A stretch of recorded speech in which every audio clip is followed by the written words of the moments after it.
सेवो दे सतगुर समर्थ दाता सब अतीत अनाहत जाता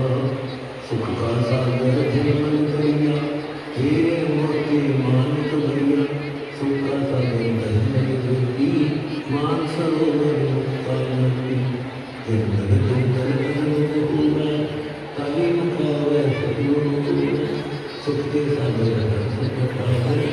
गुरु मूर्ति संकट हारे कोटि कवि हीरों के खाने सतगुरु मिले तेरा जन सूर्यमुखी मुक्ति का कृपा सतगुरु धन लगाया पंपा दोना बाबा बोले मेरी सुखल थे मोहरी संख पदम धर्म दुनिया दास गिरी सतगुरु हमारा